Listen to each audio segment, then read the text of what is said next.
Hello, everyone. Good evening and welcome to Cardinal Dash. So happy to be here with you this week. I'm Daniel Martinez-Krams, joined as always by King Jemison. And it really does feel like a special week because Stanford won a game. How great is that to say? How great is that to hear? Stanford performed admirably in the big game, the 123rd big game, and came away with the win. King, it feels like it's been so long since we've been able to celebrate a win, and it came in the big game. Now, I want to get your favorite moments from that big game. Well, Daniel, it has been a long time since October 26, 2019 versus Arizona, and just everything in the program spiraled downhill after that win, where I remember back to that moment in 2019, not to get too sidetracked, but KJ Castello played well. The offense kind of finally came to life, and we're like, okay, Stanford could have a strong close to the season and make up for the nightmarish start. Not so fast. Not only do you drop your final four games of the season, one of those games is losing the Axe to Berkeley for the first time in 9 years. The longest streak in big game history comes to an end. And so it felt so good to get that back. And I think you could see it on David Shaw's face. You never see him that emotional. You never see him jumping around and looking for somebody to hug, Jim Valvano style.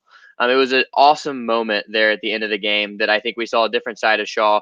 And though he's reserved, he's stoic. And I think he doesn't allow the misfortunes of his program to negatively affect his persona too much.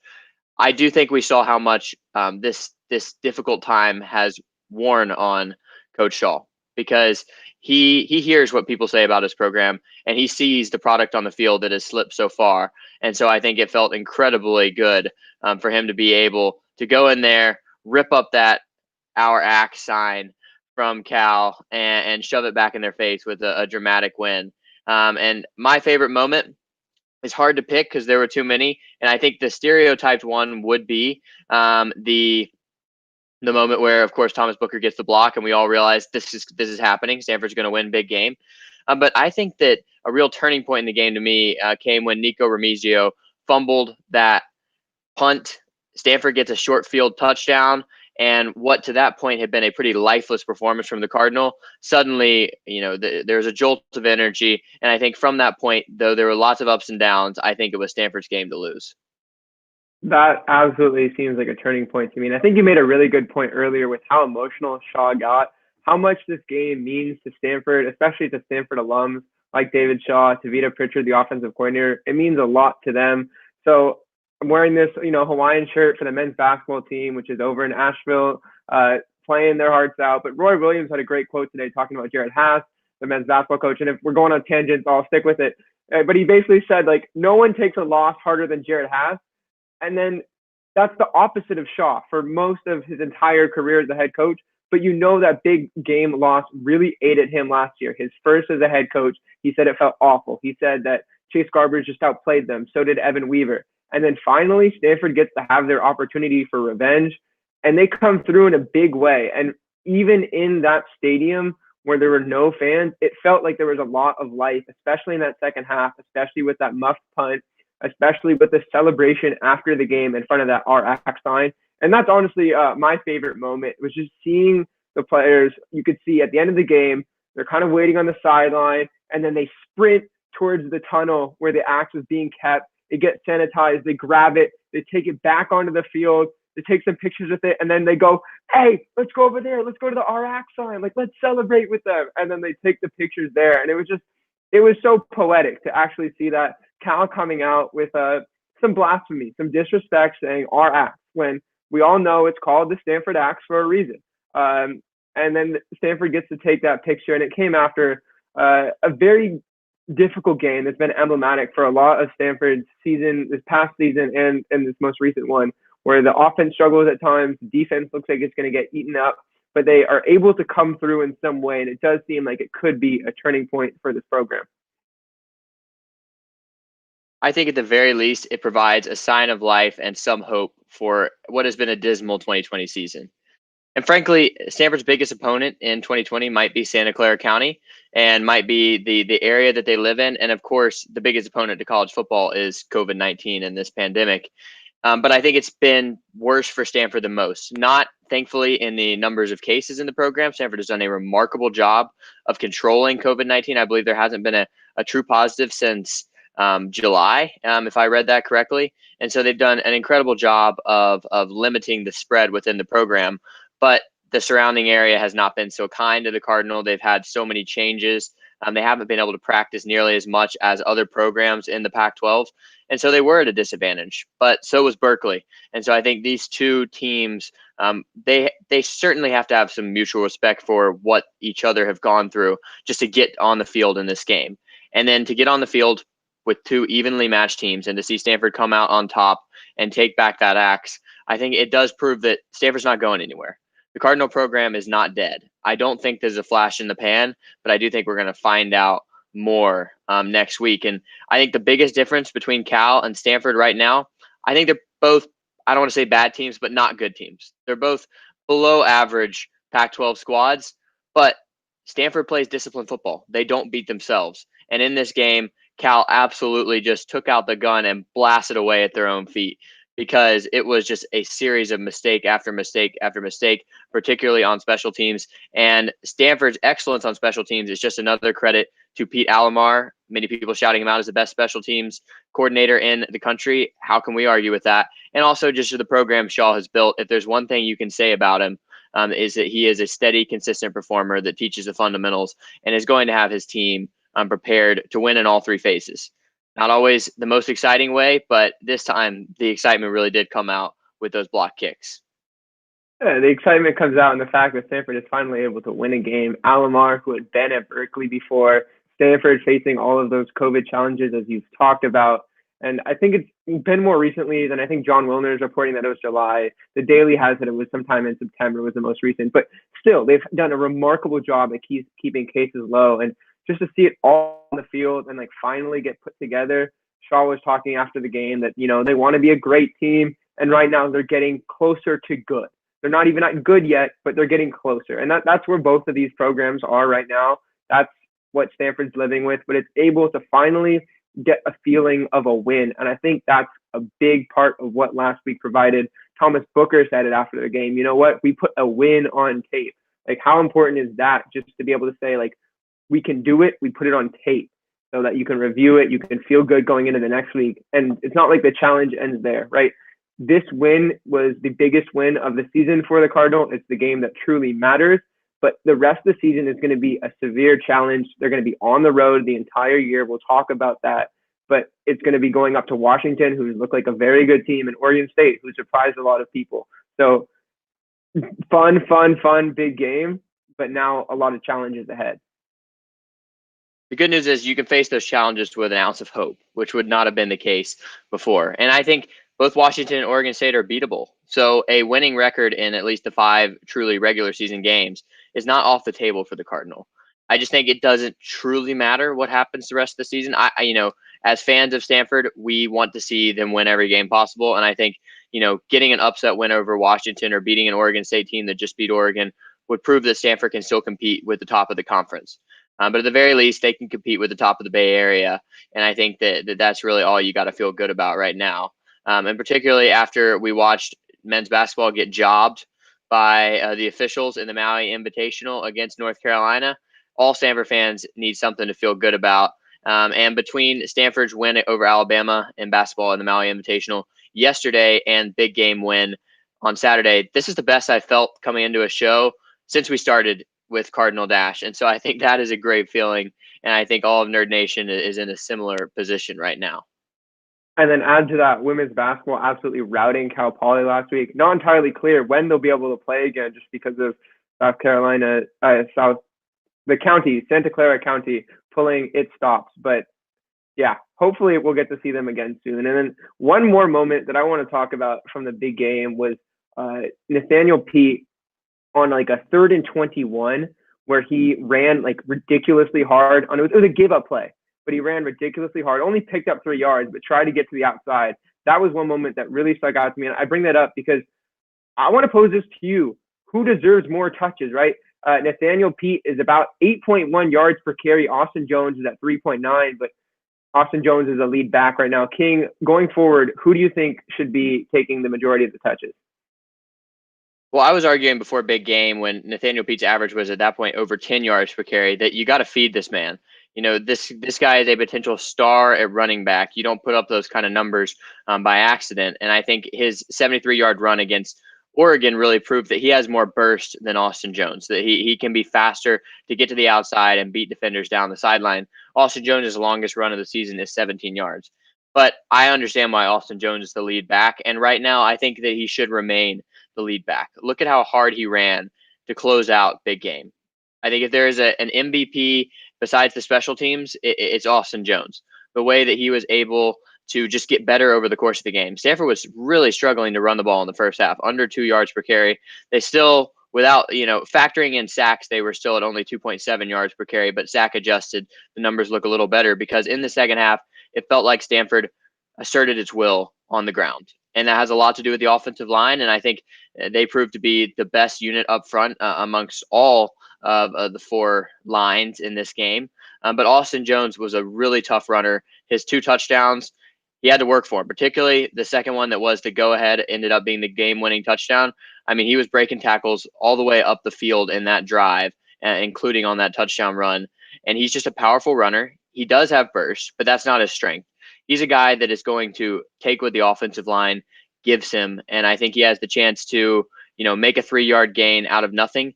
And if he gets some good blocking, then I think he can burst for a first down. He may not beat the entire defense down the field, but I think that is exactly the kind of runner that David Shaw likes to have. I mean, he's like a better version of Cam Scarlett, and really in many ways, harkens back to like a Toby Gerhart type runner. And that's a great feeling for him to have. And I think that's why they're going to stick with him in that lead role. Just right now, he's getting about 3.6 times more touches than Pete. And I would like that to see that number closer to maybe 2 to 1 ratio, just because I love Pete's burst. I love what both of them can do. I think they're a great duo. Austin Jones is, like you were saying, he's going to make you miss. He's a hard runner too, runs really personally. And you can see that last game where he's just dragging the entire Cal team into the end zone.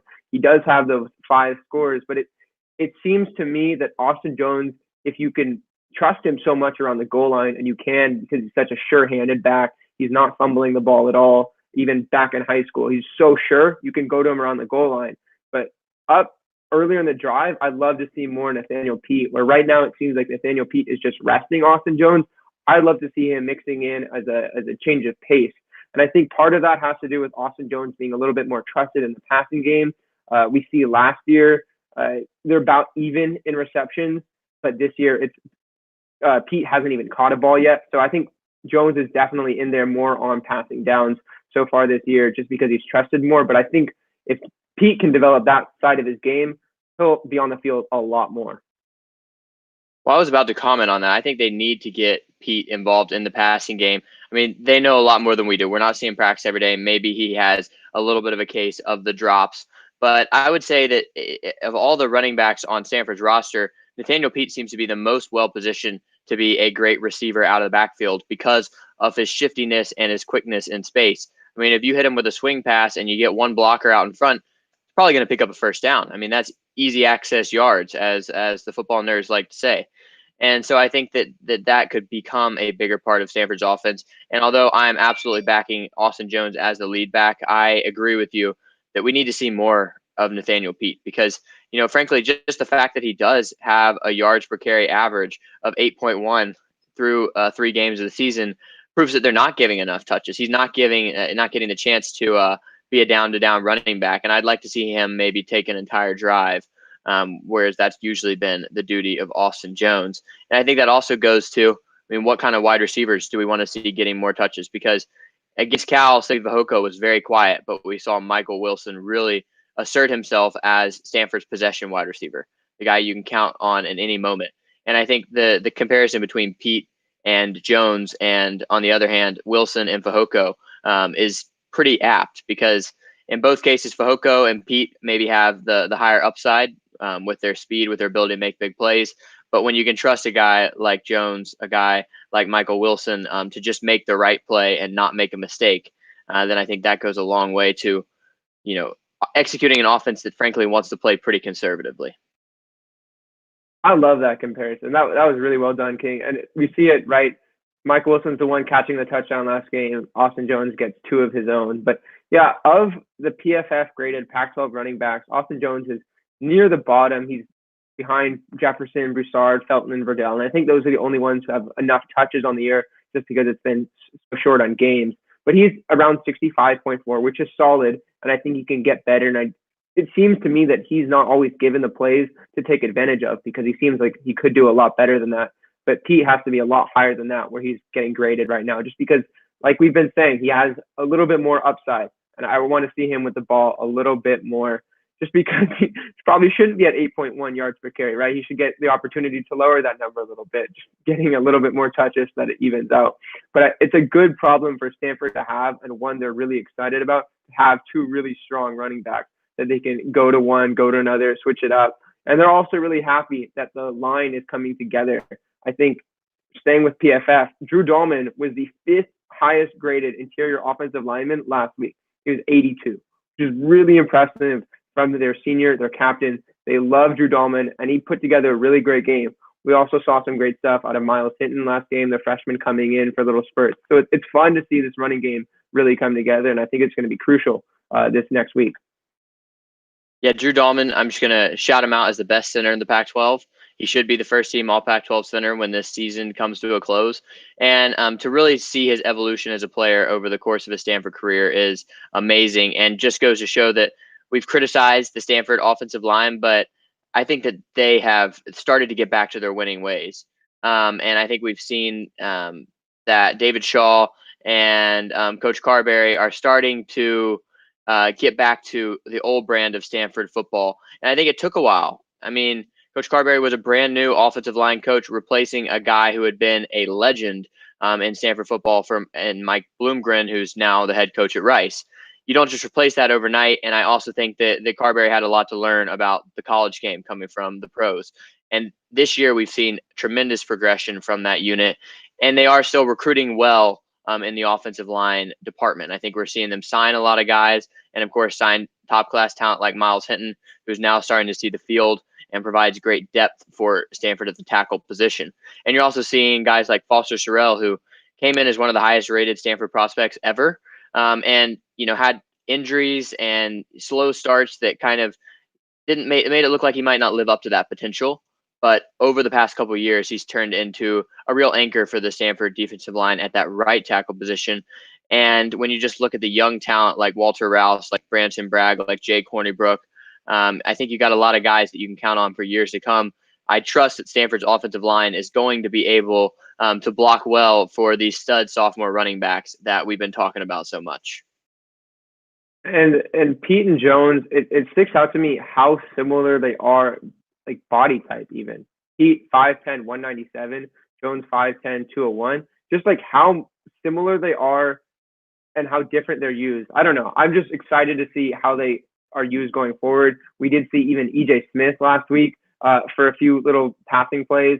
It's fun that Stanford is now trying to try new things where they're able to incorporate new aspects of their game. As you mentioned, Coach Carberry finally getting his stamp on the program. Ron Gould, the running backs, they're all coming together, and it's looking a lot better than where they were at earlier in the season. And it gives you a little bit of a sense of confidence that Stanford is returning to a little bit of its previous ways, that they're actually able to dictate some of the game. And we saw that was huge last year in that game against Washington, where Stanford and Scarlett had 151 rushing yards, and that basically buried Washington. They had 40 minutes of possession compared to Washington's 20. That was basically the entire game. Stanford just kept Washington off the field. It was a Pac-12 after dark special, and Stanford was able to come away with that win. But now Stanford faces a lot more challenges in this upcoming game, King. As we were talking about, Stanford is going to be on the road. When I posed this question, it was just, the last 5 times these teams have played, the home team has won. But now it's a little bit more because Stanford is living out of its van. It's hitchhiking. It's trying to find food on the side of the road because they've lost their home in Santa Clara County. So for the next 2 weeks, Stanford's going to be on the road, not just this week going to Seattle, but next week going to Corvallis. They're going to be staying in hotels, playing at high school fields. Who knows what they're actually going to be able to do? We haven't got that info yet. But, King, is Stanford going to be able to win on the road this next week? this might be the toughest game on Stanford's schedule. And coming into the season, it looked very clearly like the Oregon game would be the hardest game. And, got that out of the way, 21-point loss that felt a little closer. We were encouraged even by a 21-point loss. Well, the last few weeks for Oregon have proven that they're maybe not all that the fact that Stanford amassed 400 yards on the Ducks wasn't really a fluke. That's kind of what every opponent is doing to Oregon right now. Meanwhile, Washington is just taking care of business under Jimmy Lake. And I think that he has picked up right where he left off as a defensive coordinator. He's a secondary whisperer, and he's got the second-ranked pass defense in the country. Opponent adjusted, of course, because he's played Oregon State and Utah, two teams that don't really like to throw the ball. Arizona does, but they don't seem to be much good at anything right now. So this 3-0 start has really given me a lot of confidence that Jimmy Lake that Chris Peterson left the program in good hands with Jimmy Lake, and that this could be similar to a Lincoln Riley situation in Oklahoma, where you have the longtime legend coach retire, but keep it within the program so that you maintain a similar culture and you maintain a similar style of football, but just add some fresh ideas to that head coaching position and add a younger face to that head coaching position. Maybe you connect with recruits more. So shout out to those Washington guys. I think they're going to have a lot of fun over the next few years under Coach Lake. But to put simply, this is a hard game for Stanford to win. And I think if they're going to win it, they're going to have to do it in a similar manner as they did in big game. Few points on that. You got to run the ball well. That's where Washington is weak defensively. I just said they have the second-ranked pass defense in the country. If you test this defense, there's going to be interceptions. And Davis Mills has been great at avoiding turnovers. I believe he does not have an interception to this point, and I think that could continue, but this will be his toughest test yet by far. And Stanford's wide receivers are going to find it much harder to get open against the secondary with guys like Elijah Molden. So you got to keep it on the ground, similar to Stanford did in the second half against Cal, and you got to avoid turnovers because you're going to have to avoid giving Washington short fields, and you want to get some short fields of your own because Washington, not necessarily a dominant offense. They want to run the ball as well. And so if you can keep them from getting a short field, you may be able to force them into some turnovers. And I think, the quarterback situation has been better for Washington in recent weeks. And I think that, they are capable of throwing the ball when they want to, but Jimmy Lake would much rather keep it on the ground. And so if you hand him turnovers and hand him easy points, then you're going to be finding yourself in a hole that you probably can't climb out of against such an elite. And I think coming into the season, our kind of thoughts with this game would be that there would be some newness with Jimmy Lake stepping in, and Washington may struggle just because of its new head coach. Obviously, that wasn't the case. He stepped in and really run the exact same system as you were talking about with a few new ideas, and if anything, they look like an improved team. But I think it is useful to go back to last year's game because these are programs that really haven't changed much. And just how Stanford was able to win that game, Jacob Eason, 15 of 35, he had one touchdown and an interception, threw for just 181 yards. If Stanford can do that again, similar performance where you just get in the quarterback's head, and then Davis Mills was able to go 21 of 30, a touchdown, no interceptions, that's big for Stanford if they're able to win that quarterback battle. And I think with Davis Mills, we've been saying he has that potential to be that kind of player. And then even when he came out last year, he got hurt in the fourth quarter, and Jack West stepped in, didn't throw the ball at all. So Stanford would love for that to happen again, where they could just ride. I think Cam Scarlett had 9 straight rushing attempts in that fourth quarter. So there's something useful there for Stanford to just jam it down Washington's throat and get out with a win that way, where these two teams match up very similarly. Defensive focus, I'd say. Focus, not necessarily that Stanford has that defense this year, but that's how they want to win games. But Stanford's going to have to keep it out of the air because, as you were mentioning, Washington's pass defense has been its strength this year, whereas its run defense has not, which is, I think, why it's so important that we talked about that Austin Jones, Nathaniel Pete running back thing. That's where Stanford's going to get yards in this game. Washington has a leaky run defense. They allowed over 5 yards per carry to Utah.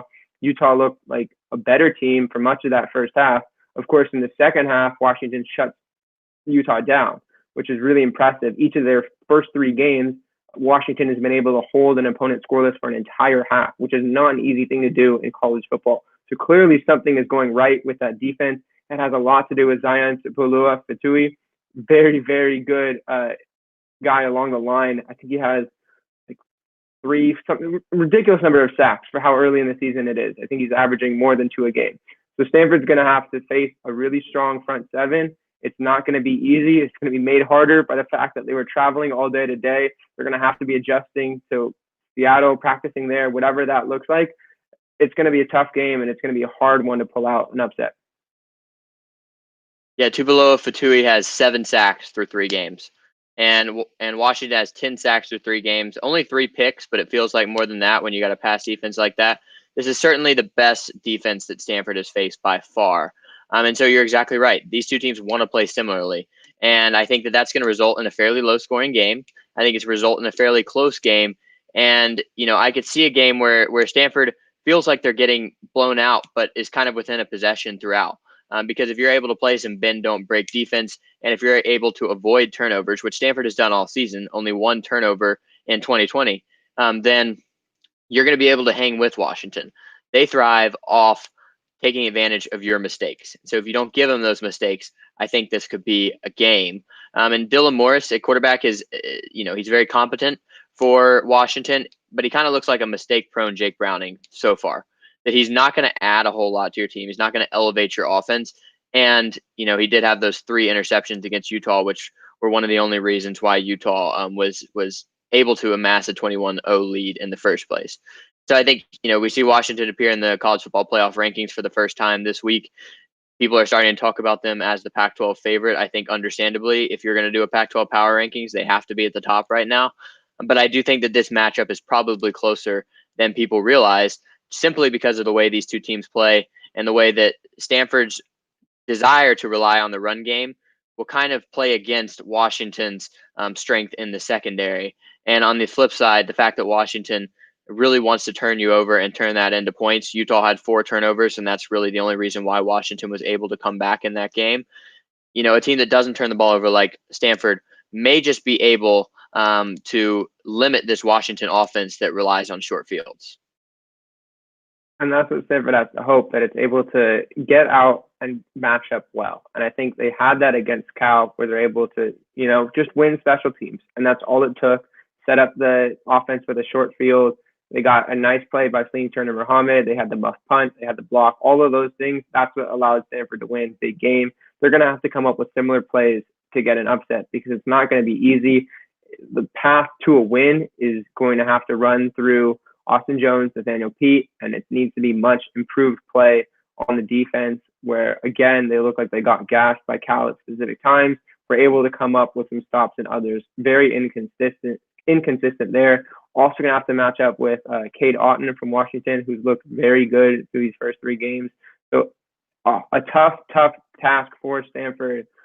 I'm just wondering where they're able to get that momentum, that push, because originally when I was coming into this year, I was thinking, you know what, Stanford's going to be on such a streak. They're going to have a couple wins to put together. It doesn't seem like they have the momentum right now. Even though they had that big game win, it doesn't seem like they're going to be able to come into this game with a lot of confidence. But I think they're going to need to play with some confidence like that in order to get this upset, because it's not going to be an easy one. Washington is surely not going to give it away like Cal did.